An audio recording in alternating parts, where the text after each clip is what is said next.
Assembly సమావేశాలకు కేసీఆర్ హాజరు కానున్నట్లు చెప్పారు ఆ పార్టీ నేతలు.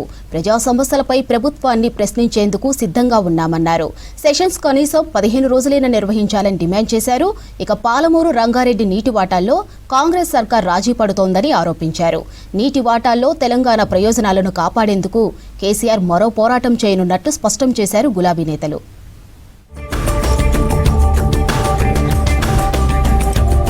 చాలా రోజుల తర్వాత అసెంబ్లీ సమావేశాలకు బీఆర్ఎస్ అధినేత కేసీఆర్ హాజరయ్యే అవకాశాలు ఉన్నాయి. రేపటి నుంచి అసెంబ్లీ సమావేశాలు ప్రారంభం కానున్నాయి. ముఖ్యమైన ఎజెండాలపై చర్చ జరగనుండడంతో సభకు హాజరు కావాలని గులాబీ బాస్ నిర్ణయించుకున్నారు. ఎర్రవెల్లి ఫామ్ హౌస్ నుంచి నందినగర్ నివాసానికి చేరుకున్నారు. రేపు ఉదయం నేరుగా అసెంబ్లీకి రానున్నారు.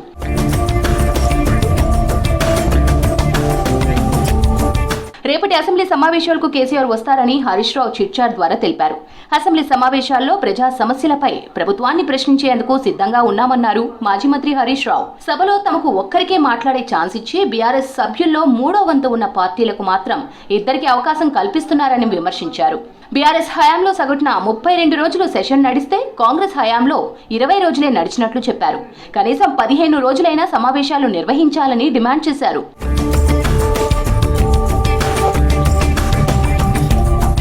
పాలమూరు రంగారెడ్డి ప్రాజెక్టు నీటి కేటాయింపుల్లో రేవంత్ సర్కార్ రాజీ పడుతోందని ఆరోపించారు బీఆర్ఎస్ వర్కింగ్ ప్రెసిడెంట్ కేటీఆర్. నీటి వాటాల్లో తెలంగాణ ప్రయోజనాలను కాపాడేందుకు కేసీఆర్ మరో పోరాటానికి సిద్ధమయ్యారన్నారు.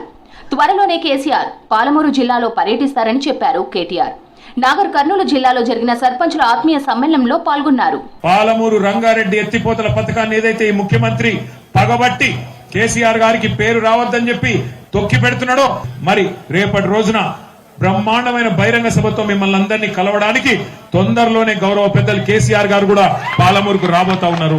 కృష్ణానది ప్రాజెక్టులపై గత ప్రభుత్వాలు నిర్లక్ష్యంగా వ్యవహరించాయన్నారు ఎమ్మెల్సీ కవిత. ఉమ్మడి రాష్ట్రంలో పెండింగ్లోని ప్రాజెక్టులు పూర్తి చేస్తే 1000 ఎకరాలకు నీళ్లు వచ్చేవన్నారు.